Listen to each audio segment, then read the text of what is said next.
The two of them conspicuously crossed their arms in front of me, as if to show off. Well, what's a low-income guy like you doing back at the head office? Sorry, but your cute ex-wife is my wife now. They both had matching rings on their left ring fingers. I let out a deep sigh. And at that moment, CEO, it's time. A beautiful woman with long black hair tied up neatly took my hand and smiled. My name is Mark Johnson. I'm just a regular 35-year-old salaryman working as the head of HR at an IT company called Synergy Plan. I want to make Synergy Plan the best company to work for in America. A company where everyone respects each other and communication flows smoothly. If we can make it that kind of company, I'm sure this company will grow. Within the HR department, which has no report cards, that goal is my motto for working. When I looked up at the clock, the hands were pointing exactly at 12 o'clock. At the same time, the announcement for lunch break started playing. Lunch break at this company is a healing time for me. I look forward to my wife Sarah's homemade lunchbox every day. Mark, ready for break. I waved excitedly at Sarah, who poked her head in while carrying lunch for two. Sarah works at the reception desk at Synergy Plan. I'm so lucky to have such a beautiful younger wife. Yeah, I'm good. I'll clean up my desk and be right there, so go ahead and grab us a table in the cafeteria. Okay, I'll be waiting. Better hurry or I might eat your whole lunch. Got it. Sarah waved with a laugh and headed to the cafeteria first. Watching our exchange, my colleague Hannah Taylor let out a small sigh. You're so lucky, Mark. Having such a beautiful wife. Haha, that's right, isn't it? That's right, isn't it? Are you bragging? When I said it jokingly, Hannah laughed too. I need to find a good guy for myself. I'm sure you'll find someone great in no time, Hannah. What about those 3 new guys who joined the sales department recently? Interested in any of them? They're all good at their jobs, but they kinda give off this don't approach me vibe, you know. A don't approach me vibe. Yeah, like, dealing with people seems bothersome to them. So I don't really feel like getting friendly with them. Really. I wasn't involved in their interviews so I wouldn't know, but maybe you're overthinking it. You think so? As I listened to Hannah's story, I looked at the clock again. 5 minutes had already passed. Well, I'm gonna go meet Sarah, so we'll hear more of your complaints later. You promise? Please do. Leaving behind Hannah, who clasped her hands together and grinned mischievously, I hurried to the cafeteria. The atmosphere spreading through the company. On my way to the cafeteria, I recalled Hannah's words. The new male employees in the sales department who joined this year. They're all new hires who graduated from top universities. What you'd call the highly educated elite. Their academic backgrounds are impressive, and I have no complaints about them joining our company. But I've also been hearing dissatisfaction from others about their usual attitudes. They don't do the morning cleaning that everyone agreed was a company rule, and they are constantly late submitting documents. The delay in submitting documents also causes trouble for other departments, so I've warned them several times, but they never listen. What should I do? I was racking my brain over it alone. The root of the problem lies with our young CEO, Anthony Brown. Brown, who just became CEO at tender age of 30, is only concerned about keeping up appearances. He only wants to hire highly educated new employees and doesn't listen to the voices from the front lines at all. At this rate, the employees will lose patience and things won't go well for the company. CEO Brown shouldn't have any afternoon plans, so maybe I'll go talk to him in the CEO's office later. Wanting to protect the company, I made up my mind. After lunch ended, I headed to the CEO's office. Excuse me, CEO Brown. I knocked on the door and heard a voice inviting me in. Oh, Johnson, what do you want with me? Sitting in his armchair, he peered at me looking bored. It was because he hated me coming to this room, and he probably guessed why I was here. Actually, there's something I wanted to discuss with you, sir. What could you possibly have to discuss with me? It's about the new hires. I wanted to talk to you about it, CEO Brown. I have nothing to discuss. Please hear me out, sir. What's important for new employees isn't their past grades. It's their mindset of what they can do for this company. So, it's about that again. Your ideals are just a delusion. The company needs people who can improve our numbers. And the most important factor in judging that is their educational background. Smart people from good schools can do the job. Get it? Indeed, they may deliver results in the short term, but a company is a team. Without mutual respect and cooperation, it won't improve in the long run. Nonsense. I intend to eliminate qualification allowances and such in the future. Even if the less educated employees have qualifications, they can't beat the highly educated employees who are inherently smarter. Listening to Brown, I clenched my back teeth at his tyranny. Synergy Plan has many employees who didn't go to famous universities but diligently studied, got strong IT certifications, and work hard for the company. However, I was angry at President Sakakibara's way of thinking that looked down on and ignored their efforts. That's going too far. I adamantly oppose abolishing qualification allowances to protect them. No matter how much you bark, it doesn't matter. I'm the CEO, remember. I make the rules at Synergy Plan. Hearing Brown's final words, I left the CEO's office. When I returned to my desk in HR, Hannah came running over. "Mark, I heard. You had an argument with the CEO. The story's already spread. Apparently when the office girl passed by the CEO's office earlier, she overheard you and the CEO talking. I see. Everyone already knows that you stood up to the CEO for our sake. Having it stated directly that it was for our sake made me feel a bit embarrassed. Well, I think it's my job in HR to protect the employees we work with. I know you study even during breaks to get IT certifications." I answered while looking down to hide my slightly red face, and my junior colleague's kind voice responded, "Thank you so much, Mark." During the afternoon's work, CEO Brown suddenly appeared in the HR department.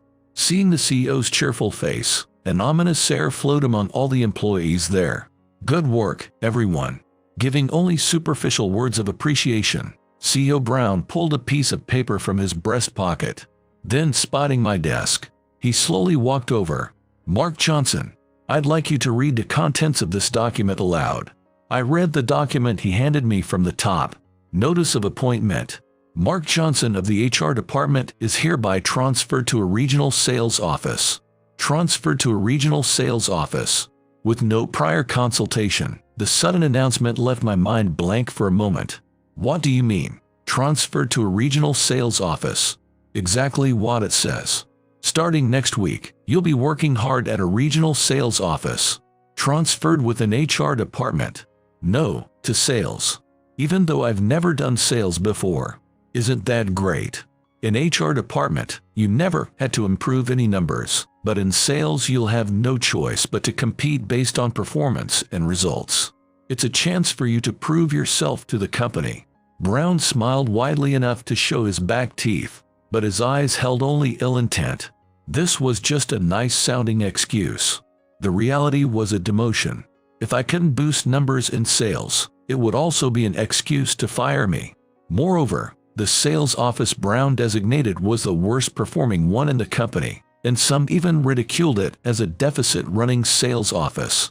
Come on, everyone. Don't you have any words for Mark as he sets off on a new path? Brown called out to the surrounding employees, but they all looked down without saying a word. Guess it's clear Mark Johnson lacks personal virtue too. Laughing through his nose at me, Brown left the HR department. Why? As I stood there in a daze from the sudden pronouncement, Hannah came running over. I'm so sorry, Mark, for not being able to protect you. Hearing those kind words from my colleague, her eyes glistening with tears, made me feel a little better. But everyone else was trying not to look at my face as much as possible. I guess they were afraid that by taking my side, they might also be slapped with a demotion announcement. I understood that feeling. No one wants to get sent to the boonies, and if sticking up for someone means sacrificing yourself, you'd want to avoid getting involved as much as possible. But even though I understood that, I felt like I had no allies around me, and I was quite depressed by the frustration and loneliness. I'm sorry. Even her kind words only stung right now. It's okay, Hannah. I'll do my best over there. It was hard to suppress the welling anxiety, but this was the most bravado I could muster at the moment. Filled with unease and a sense of having no one on my side, I went home. As I opened the door with heavy steps, my wife Sarah heard and came running to hug me. Welcome home, Mark. I am home. Seeing Sarah running over with a smile, I naturally smiled too. Her smile made me feel a little less anxious than before. That's right. I'm not alone. When I come home, I have my precious wife. I'm sure with her, even transferring to a regional office will be okay. If the two of us work together as a married couple, we should be able to overcome any hardship. Hugging her, I took comfort in the reassuring strength of her presence.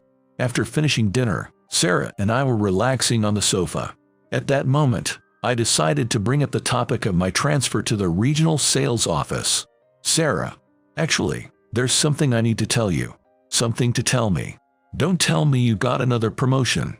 You're already head of HR at such a young age, so are you gonna be a director next?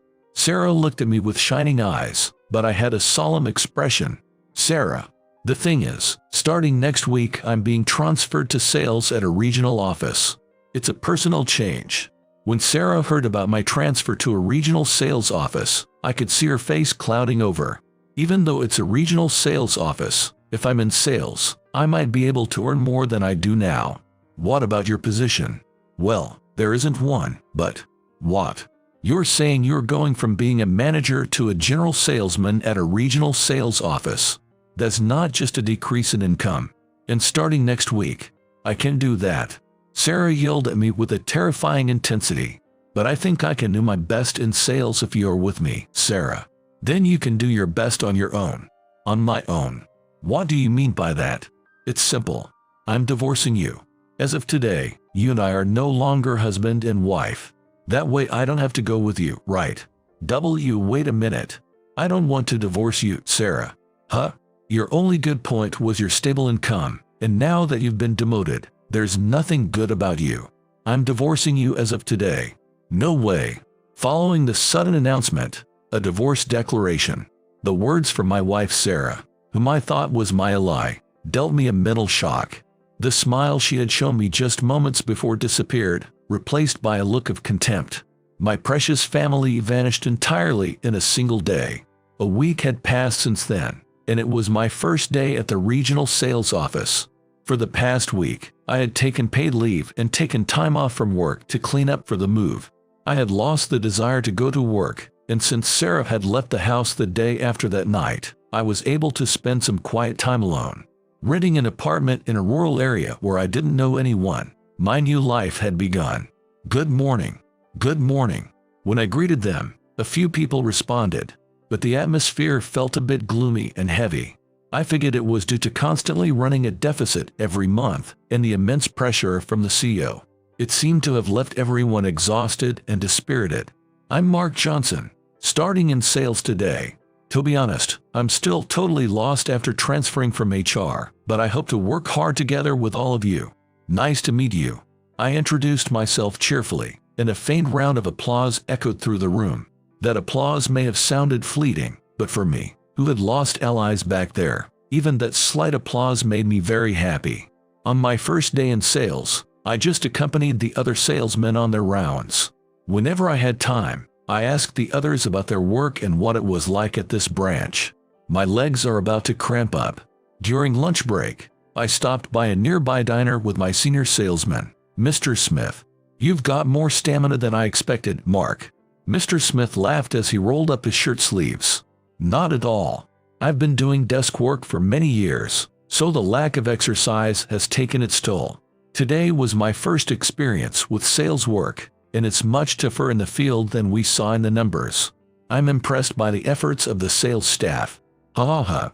Even so, the salesmen of a deficit-running sales office are nothing to write home about. That's not true at all. This company runs thanks to you and the others, Mr. Smith. Oh, you're saying good things. All right, to commemorate your first day in sales, I'll treat you to lunch today. No way. I didn't mean it that way, really. Don't hold back. I'll treat you. Taking advantage of Mr. Smith's generous offer, I ordered a burger and fries. At that moment, the regular burger at a regular fast food restaurant somehow tasted delicious. A month had passed since I started at the regional sales office. Good morning. Hey, Mark. Mornin'. Good morning, Mr. Johnson. Oh, mornin', Mr. Johnson. Mr. Johnson. I took care of the morning cleaning for you. Only a month had gone by, but I felt like the atmosphere at this branch was gradually changing. I'll get the documents ready for the company we're visiting this morning. Are you sure? Thank you so much. Oh, and Mr. Smith, make sure to submit the expense report for yesterday's business dinner. Oh, yeah. I'll do it after I get back from my sales calls. No, don't put it off. Do it right now, please. Gee, got it.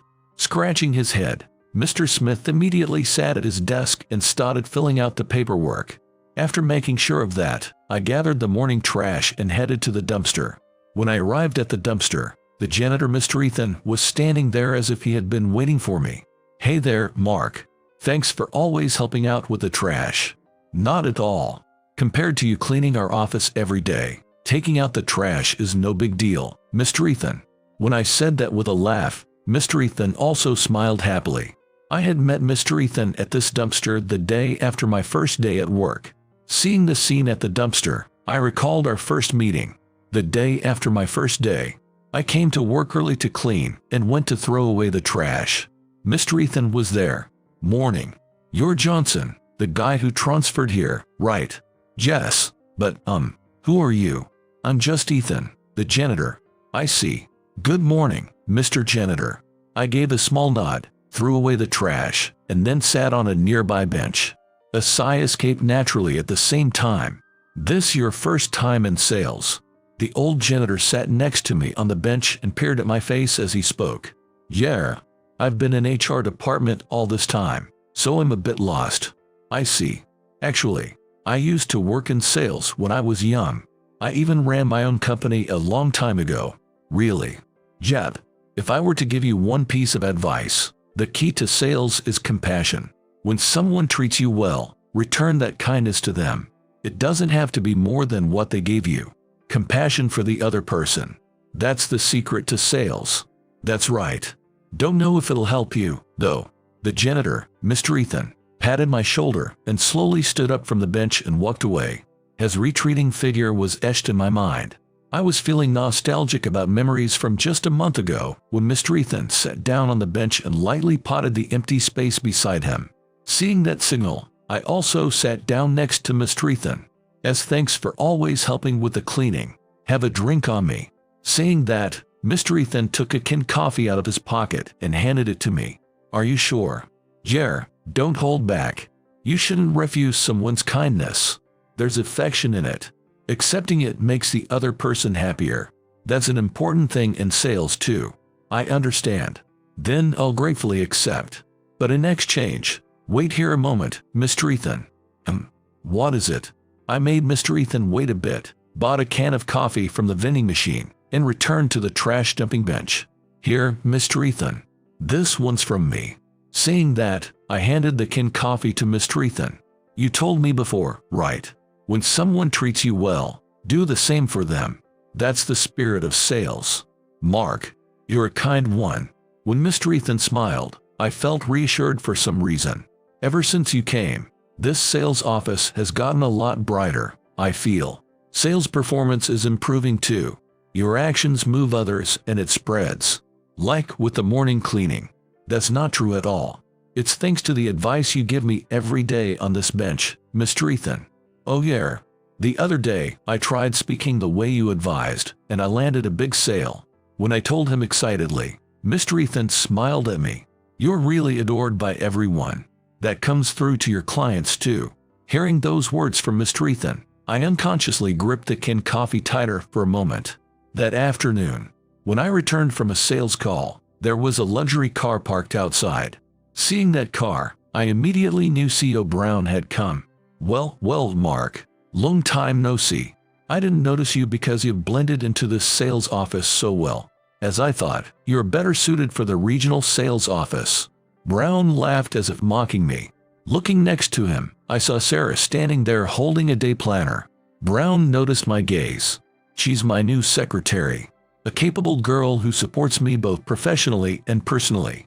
Clearly wasted on a certain someone, don't you think? Brown put his arm around Sarah's shoulder. Sarah also laughed through her nose as she looked at me. Glancing at Brown and Sarah's hands, I saw they were wearing matching rings on their ring fingers. What brings you here today, sir? I only came here for an inspection after hearing that this sales office has been working hard recently. I've seen enough of the gloomy faces of men, so I'll take my leave now. Leaving those words, Brown left the office with Sarah. That day came flashing back, and I froze in front of the office entrance, unable to take a single step. What's wrong, Mark? Seeing me standing stiffly at the entrance, Mr. Ethan called out to me. Supporting my back, he gently sat me down on that bench. I ended up all alone at the head office. This transfer led to me divorcing my wife too.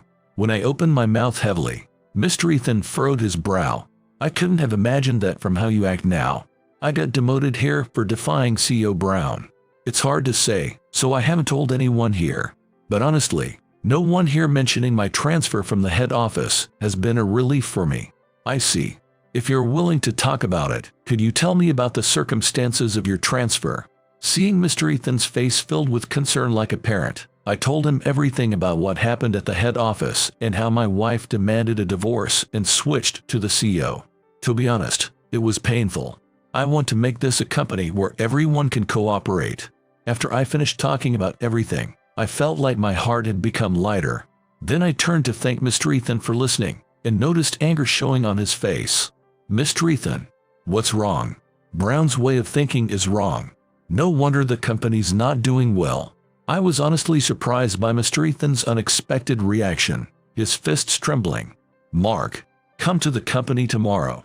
I didn't understand what Mr. Ethan meant by that, but I could only nod. The next day, I headed to the head office as instructed. There, I ran into CEO Brown and Sarah by chance at the entrance. Huh? Mark, you're at the wrong place to clock in. Or did you come to grovel to me? Well, even if you bow and scrape, I have no intention of ever letting you back at the head office. Brown looked down on me along with Sarah. Unable to say anything, I was about to go home regretting coming here on Mr. Ethan's words, when Hannah stopped me. Then she took my hand and smiled brightly. We've been waiting for you, Mr. CEO.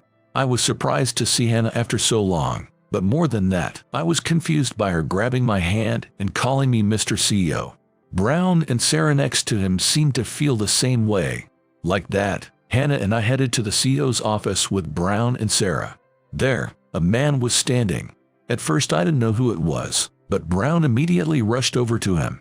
Chairman, it's been a while. I wasn't aware you'd be coming today. To what do we owe the pleasure? When the chairman turned around at those words, the janitor Mr. Ethan was standing there. The company's performance hasn't been good recently.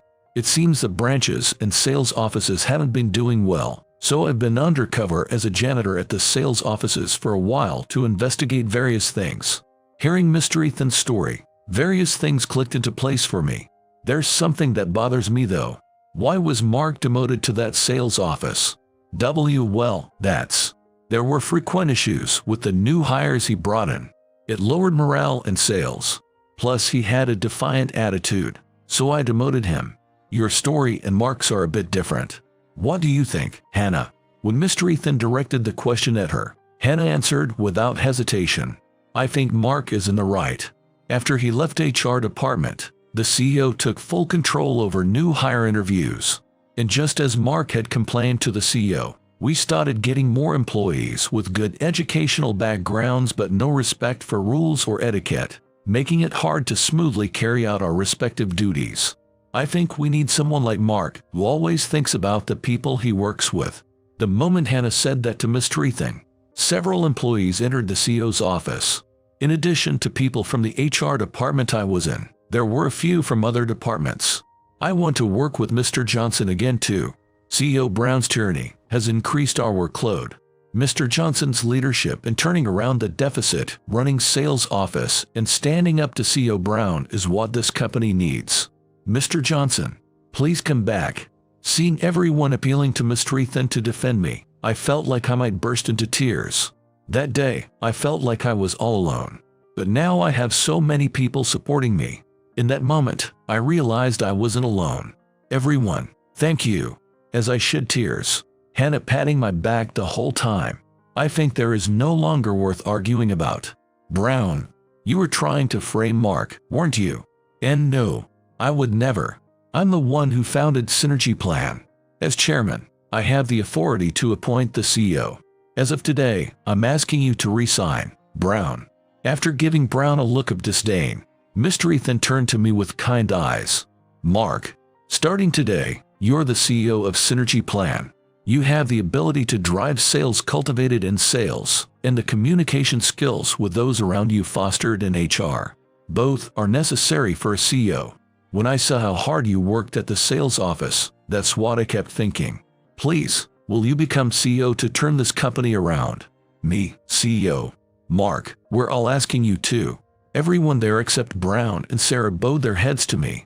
I was happy that so many people were relying on me like this. If you and everyone else say so, I would be honored to take on the role of CEO of Synergy Plan. Everyone applauded in welcome at my strong resolve. Wait a minute. What about my position? There's no longer a place for you at this company. Hold on. This has nothing to do with me, right? Right.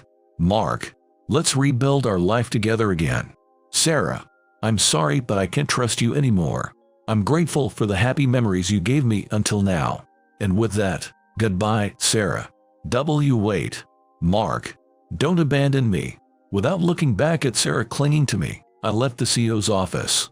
Half a year had passed since I became CEO of Synergy Plan. Before I knew it, everyone started cleaning together in the mornings regardless of department, dividing up roles, and that interaction allowed all employees to communicate with each other. At some point, that communication turned into teamwork. When the company faced hardships, everyone banded together, and when something good happened, everyone could celebrate together. Thanks to you becoming CEO, Mark, this company is growing rapidly. Sitting across from each other on the couch in the CEO's office, I looked at Mr. Ethan's face. He had a very gentle expression. It's not thanks to me. It's everyone's efforts. Now I also interact more with everyone at the regional sales offices. I still have my hands full with Mr. Smith. Though, as I was chatting with Mr. Ethan, the door to the CEO's office opened and my secretary Hannah burst in. Mark, Mr. CEO, I wanted to discuss something about the afternoon meeting. Do you have a moment? Not expecting Mr. Ethan to be there, Hannah seemed a bit flustered seeing him. Hannah, don't mind me. I think you two make a good match. At Mr. Ethan's teasing remark, Hannah and I both blushed. Well then, I'll be off to the meeting. All right. Seeing Mr. Ethan waving from the couch, I paused for a moment. That's right. Let's make a bench for this company too. A bench? Yes. So we can talk about anything again, like back then. I smiled as I said that to Mr. Ethan and left the CEO's office.